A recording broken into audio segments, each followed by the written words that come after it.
انسان خوش قسمت کون سا ہے. ہم زبان سے کچھ کہیں اور ویلیوز پریکٹیکلی کچھ اور ہوں، ظاہر اس کا پھر زیادہ اثر نہیں پڑے گا. اب میں ایسی آپ کی خدمت میں عرض کر رہا ہوں، چند مہینے پہلے میں یو کے میں تھا تو وہاں پر کچھ دوستوں کے درمیان بیٹھا ہوا تھا، تو ایک صاحب نے ایک بچے سے، جوان سے یہ کہا کہ تم خوش قسمت ہو کہ تمہارے بابا نے تمہیں یوکی کی نیشنلٹی دلوا دی ہے. ممکن ہے مجھ سے کوئی یہ کہے کہ مولانا وہ اس نے ایسے ہی کہہ دیا ہوگا، آپ اس کو زیادہ سیریس نہ لیں، لیکن مجھے جو طالب علم ہونے کے ناطے سوچنا پڑتا ہے وہ یہ کہ لوگوں کا خوش قسمتی کا معیار کیا ہے. یہ معیار ہے. اچھا اگر مجھ سے کوئی یہ کہے بھی نہ کہ نہیں یہ خوش قسمتی کا معیار نہیں ہے، تو میں کہوں گا پھر ایسی چیز کے لیے جو خوش قسمتی نہیں لاتی، زندگی کے 9 سال کیوں برباد کیے تھے، زندگی کے 6 سال کیوں لگائے تھے. انسان کچھ سوچ سمجھ کے لگاتا ہے نا کسی چیز کے اوپر. آپ پلان کر لیں آپ کے نزدیک کس چیز کی کیا ویلیو ہے. گفتگو کرنے میں ہم بہت ساری گفتگو کر لیں گے. لوگ تو کبھی کبھی ہم سے ملنے پہ بھی کہتے ہیں مولانا ہمارے لیے بہت سعادت ہے کہ آپ ہمارے گھر پر آئے. واقعاً ہے، یہ لفظ استعمال کر رہے ہیں صرف. یہ بہت خوش قسمتی کی بات ہے.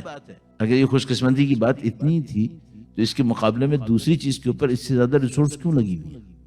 اگر واقعاً یہی خوش قسمتی تھی، اپنے ذہن سے سوچتے رہیے. آپ الفاظ اچھے استعمال کر رہے ہیں، یہ بہت اچھا ہے، لیکن اپنی زندگی کی پلاننگ کے اوپر غور کر لیجئے. ایسا نہ ہو کہ الفاظ میں ہی زندگی گزر جائے ساری.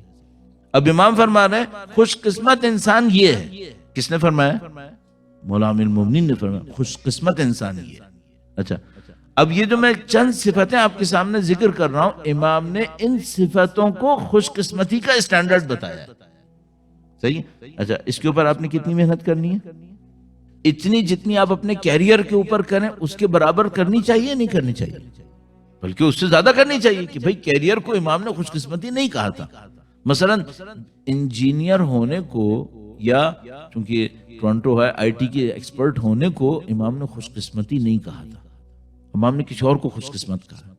وہ جو کہا ہے اس پہ محنت ہونی چاہیے نہیں ہونی چاہیے؟ اب پرابلم ساری یہاں پر ہے. ہم امام کا فرمان سن رہے ہیں کہ امام فرمانے یہ خوش قسمتی ہے. ریفرنس میں اسی لیے عرض کر دیتا ہوں تاکہ کوئی یہ نہ کہہ سکے کہ بھئی نہیں معلوم اصل روایت صحیح ہے بھی یا نہیں ہے. نہیں، کلمات قصار کے اندر نہج بلاغہ کے اندر موجود ہے. نہج بلاغہ سید رضی کی تالیف کی ہوئی ہے، مورد اعتماد ہے. حکمت نمبر 120 امام کا قول ہو گیا. اب میں آپ کی خدمت صرف عرض کر سکتا ہوں اور وہ یہ چند جملات ہیں. توبہ خوش قسمتی ہے لمن ذل فی نفسہ. خوش قسمتی اس شخص کے لیے کہ جو اپنے نفس کے اندر متواضع انسان، ایروگنس نہ اس کے اندر. اچھا ہر انسان کے اندر مختلف ٹائپ کی ہر انسان کے اندر مختلف ٹائپ کی ایروگنس آتی ہے. میں اس کی ایک مثال آپ کی خدمت میں عرض کرتا ہوں. علم اخلاق اس اعتبار سے بہت پیچیدہ ہو جاتا ہے کہ انسان کے لیے چیزوں کو، اپنی غلطیوں کو کم از کم سمجھنا بہت سخت ہوتا ہے. تو میں اپنی عادت کو فالو کرتے ہوئے پہلے اپنے اوپر رکھ لیتا ہوں تاکہ مشکل نہ بنے. ہمارا جیسا پڑھنے والا اپنے اندر تواضع نہ رکھتا ہو تو کیا ہوگا؟ نمبر 1 علم کا ایروگنس آ سکتا ہے کہ بھئی میرے پاس کچھ معلومات ہے جو دوسروں کے پاس نہیں ہے. نمبر 2 تھوڑا سا ریسپیکٹ کا ایروگنس آ سکتا ہے کہ کچھ لوگ ہمیں زیادہ ریسپیکٹ سے دیکھ رہے ہیں، اس کا ایروگنس آ سکتا ہے. کسی اور کے پاس مثلا پاپولیرٹی کا ایروگنس آ سکتا ہے کہ ہاں بھئی یہ بھی ایک مشکل ہو سکتی ہے. تو یہ تو چلیے اس سائڈ کے اوپر آ گیا. عام لوگوں کے اندر ایروگنس کس بات کی آتی ہے؟ تو مثال کے طور پر عام انسان کے اندر کس بات کی آئے گی؟ اب ہم یہ نہیں سوچ سکتے کہ امام نے جملے ارشاد فرمائیں صرف بادشاہوں کے لیے کہیں کہ بادشاہ جو ہوتے ہیں وہ ایروگنٹ ہوتے ہیں. نہیں، یہ عام آدمیوں کے نہیں کہیں. تو عام آدمی کے اندر ایروگنس کس بات کی آتی ہے؟ مثال کے طور پر اگر پست چیزوں سے شروع کریں تو مثلا دولت کی آتی ہے. اچھا وہ جو دولت کی ایروگنس آتی ہے اس کے لیے پہلے بلینر ہونا ضروری ہوتا ہے کیا؟ نہیں، بعض اوقات فقیر ہوتا ہے پھر بھی ایروگنس ہوتی ہے. ہوتا ہے کچھ نہیں ہوتا پھر بھی ایروگنس ہوتی ہے. اچھا مثال کے طور پر یہ دولت کی ایروگنس ہوتی ہے. اور کیا ہوتی ہے؟ سوشل اسٹیٹس کی ہوتی ہے. میرا ایک سوشل اسٹیٹس ہے، میرا فیملی کے اندر ایک مقام ہے، اس کے اوپر بھی ہوتی ہے. ہاں بالکل ہوتی ہے. آپ دیکھیں فیملی کے اندر بہت سارے جھگڑے لڑائیاں اسی بات کے اوپر ہوتی ہیں کہ اس نے اس کو کس نظر سے دیکھا اور اس نے اس کو کیا چیز کہی اور میرے لیے کیا کہہ دیا. یہ سب ایروگنس ہے. امام فرمائے خوش قسمتی کیا ہے؟ خوش قسمتی اس شخص کے لیے لمن ذل فی نفسہ، جو اپنے نفس کے اندر متواضع انسان ہو، وطاب کسبہ، اور اس کی کمائی پاک و پاکیزہ ہو، کمائی پاک و پاکیزہ ہو۔ اچھا اب ظاہر ہے کہ یہ جو کمائی کا معاملہ ہے اس میں بہت سادہ سادہ چیزیں کہہ کر ہم اپنے آپ کو مطمئن بھی کر سکتے ہیں، لیکن میں صرف ایک روایت آپ کی خدمت میں عرض کروں گا، اس سے باقی سے آپ خود اندازہ لگا لیجئے گا۔ یہ بہت پیچیدہ ایشو ہے اور میں اس کو یہاں پہ نہ ایڈریس کر پاؤں گا، نہ اس کو بہت زیادہ تفصیل میں جاؤں گا کہ پاکیزہ کمائی ہوتی کیا ہے، کسے کہتے ہیں پاکیزہ کمائی، اور وہ کون سی پاکیزہ کمائی جس کو مولا امیر المومنین پاکیزہ کمائی تعبیر ارشاد فرماتے ہیں۔ صحیح، تو مثال کے طور پر ایک آدمی گھر سے نکلتا ہے، صحیح ٹائم کے اوپر کام پہ پہنچتا ہے، صحیح ٹائم پر کام انجام دیتا ہے، صحیح ٹائم انجام دے کے گھر واپس آ جاتا ہے، کمائی پاکیزہ ہو گئی یا نہیں ہوئی؟ ہو گئی؟ ہاں۔ اچھا اب اس میں ایک گہرائی ہے، اس میں گہرائی ہے کہ اس کی زندگی کا فائدہ ہو کسے رہا ہے؟ اس نے تو کام صحیح کیا، زندگی کا فائدہ ہو کسے رہا ہے؟ اس کی زندگی کا جو نیٹ آؤٹ پٹ نکلے گا وہ نکلے گا کیا؟ میں اس سے زیادہ نہیں جاؤں گا، بس ایک روایت جو آپ کی خدمت میں عرض کرنی تھی وہ وقت کے امام کی تشریف آوری کے حوالے سے علائم ظہور کے اندر موجود ہے۔ فرمایا وہ جو وقت ہوگا وہ ایسا وقت ہوگا کہ ایک انسان کے لیے صبح سے لے کے شام تک ہاتھ پہ انگارے لے کر کھڑا ہونا ایک لقمہ حلال کمانے سے زیادہ سخت ہوگا۔ یہ روایت موجود ہے، جمال منتظر اردو میں ترجمہ ہوئی کتاب ہے عربی کی منتخب الاثر، اس کے اندر یہ روایت موجود ہے۔ فرمایا آخری وقت میں ایک انسان کے لیے ایک لقمہ کمانا اس سے زیادہ سخت ہوگا کہ وہ ہاتھ میں آگ لے اور آگ لے کر کھڑا رہے۔ اچھا اب مجھے اور آپ کو سوچنا ہوگا، ہماری ایک بہت سادہ سی تعریف ہے، بہت سادہ سی تعریف ہے، اگر میں کام دی ہوئی ذمہ داری کے حساب سے پورا کر رہا ہوں اس کا مطلب میری کمائی پاکیزہ ہو گئی ہے۔ تھوڑا سا اور غور کر لیجیے گا کہ پاکیزہ کمائی کس کو تعبیر کریں گے اور کس کی نظر میں پاکیزگی چاہیے؟ مولا امیر المومنین کی نظر میں۔ اس کو ذرا دیکھ لیجیے گا کہ وہ پاکیزہ کمائی کسے کہیں گے؟ امام اسے کہہ رہے ہیں، اس کو نہیں کہہ رہے جو میں اور آپ پاکیزہ کہہ رہے ہوں گے۔ امام نے فرمایا خوش قسمتی اس شخص کے لیے جو اپنے نفس کے اندر متواضع ہے، اس کے اندر ایروگنس نہیں ہے، کسی بھی ٹائپ کی ایروگنس نہیں ہے، چاہے نون چاہے ان نون۔ وَطَابَ كَسْبُهُ، اور تیسری بات وَصَلُحَتْ سَرِيرَتُهُ، اس نے اپنی تنہائیوں کو پاکیزہ کیا ہوا ہے۔ اب امام نے یہ جو جملہ استعمال فرمایا طَابَ كَسْبُهُ کو شاید کوئی کچھ کر ڈالے، اب جو جملہ ہے وہ کیا ہے؟ امام نے فرمایا کہ اس نے اپنی تنہائیوں کو پاکیزہ کیا ہے۔ تنہائیوں کو پاکیزہ کیا کیا ہے؟ اس کی مثال کیسی ہوگی؟ اس کی مثال وہ یہ ہے کہ اگر میں اکیلا ہوں، اور جیسے کہ آج کل دنیا میں ڈیوائسز کے ہوتے ہوئے، ٹیلی ویژن وغیرہ کے ہوتے ہوئے، انسان کے پاس اکیلے میں ہوتے ہوئے مشغول ہونا بہت آسان ہے۔ یہ جو چیزیں میں اکیلے میں کر رہا ہوں اگر سوسائٹی کو پتہ چل جائے کوئی پرابلم تو نہیں ہے۔ یہ تنہائی کی پاکیزگی ہے کہ ایک انسان اکیلے کے اندر ہے، اس کو پتا ہے میں جو کچھ کر رہا ہوں آپ کو نہیں پتا ہے، اور آپ جو کچھ کر رہے ہیں مجھے نہیں پتا۔ اگر یہ کسی کو پتا چل جائے، اچھا کیا میں چھپا بھی لوں تو کیا خدا کے نظام سے چھپے گا؟ ظاہر کہ نہیں، خدا کے نظام سے تو قطعاً نہیں چھپا سکتا۔ یعنی بعض اوقات انسان کو سوچنا پڑتا ہے کہ جن کے نام پر میں اس مجلس میں آیا ہوں نا، ان سے بھی نہیں چھپا پاؤں گا، ان سے بھی نہیں چھپا سکوں گا۔ اچھا اگر یہ اسٹینڈرڈ ہو، امام نے کہا خوش قسمت وہ شخص ہے جس نے اپنی تنہائیوں کو صالح کر لیا ہے، پاکیزہ کر لیا ہے۔ اکیلے میں کوئی ایسا کام نہیں کرتا جس کو اگر دوسروں کو پتا چلے تو اس کو مشکل ہوگی۔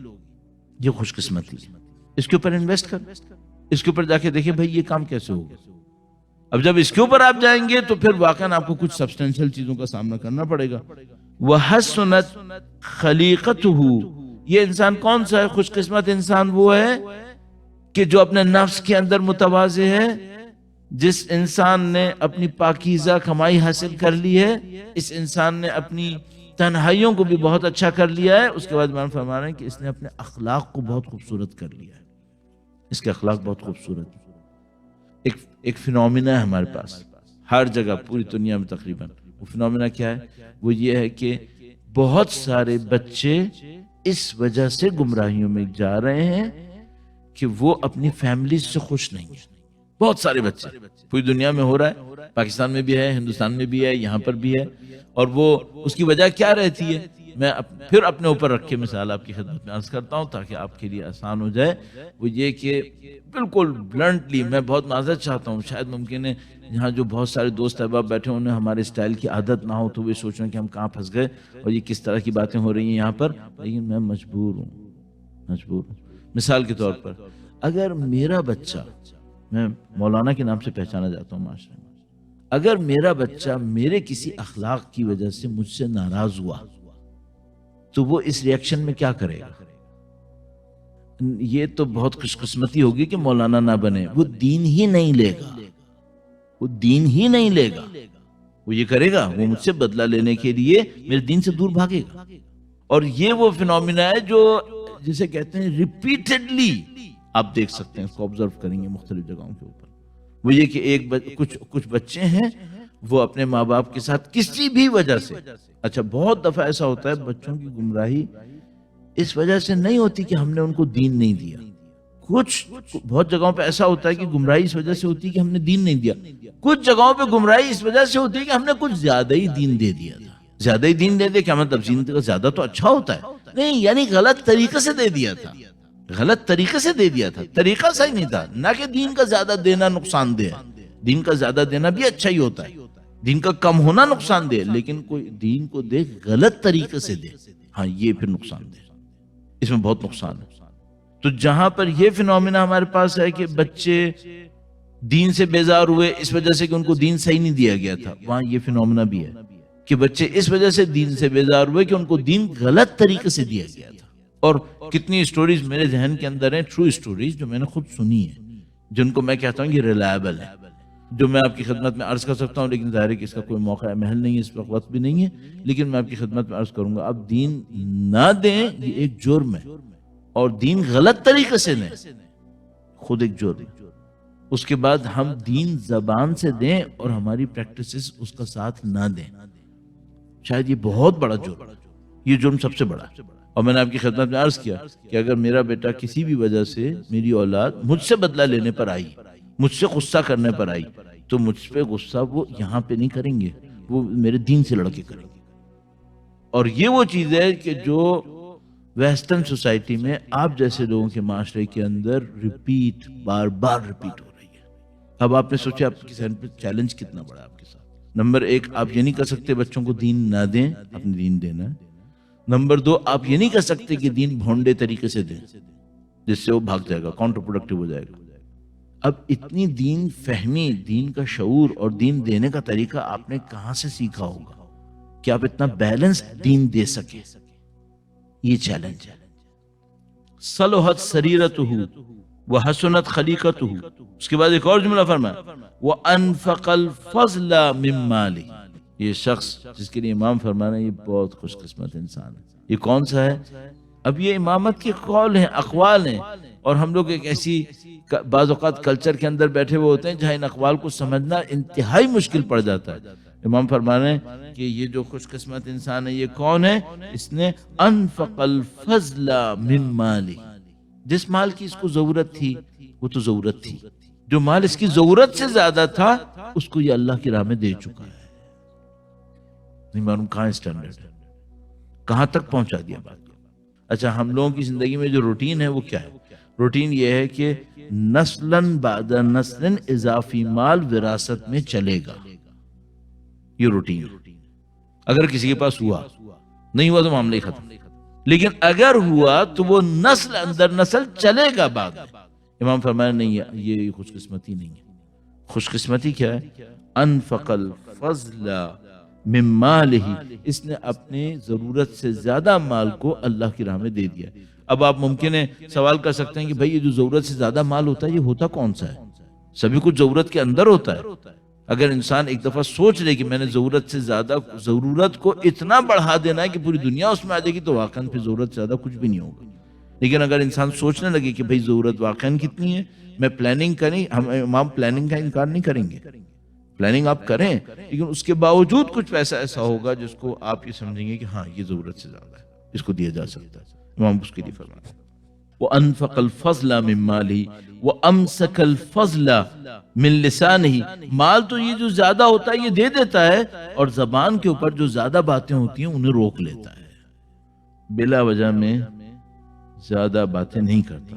وَأَزَلَ النَّاسِ ازل عن الناس شرہ، اس کی برائی دوسرے انسانوں تک نہیں پہنچتی، اس کی برائی دوسرے انسانوں تک نہیں پہنچتی۔ سوسائٹی کے اندر ایسا زندگی گزارتا ہے کہ اس کی اچھائی لوگوں تک پہنچتی ہے۔ اچھا، ہماری کمیونٹیز کس طریقے سے اس کے اوپر پریکٹس کریں، تو میں ایک سادہ سی بات کہوں گا، آپ اس طرح سے زندگی گزار لیجئے اس کمیونٹی کے اندر رہتے ہوئے کہ آپ کی وجہ سے خدا نہ کرے کسی کا کوئی نقصان نہ ہو جائے، عزت کا، ناموس کا، معاشرے میں احترام کا آپ کی اور میری وجہ سے نہ ہو جائے۔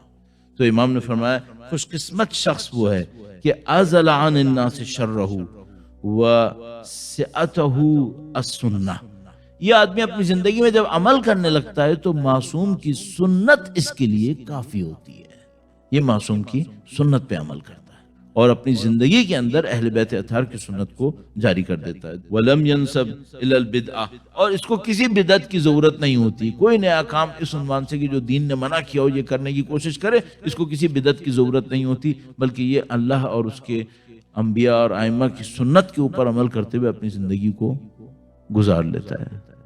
یہ امام نے فرمایا ہے یہ خوش قسمت انسان۔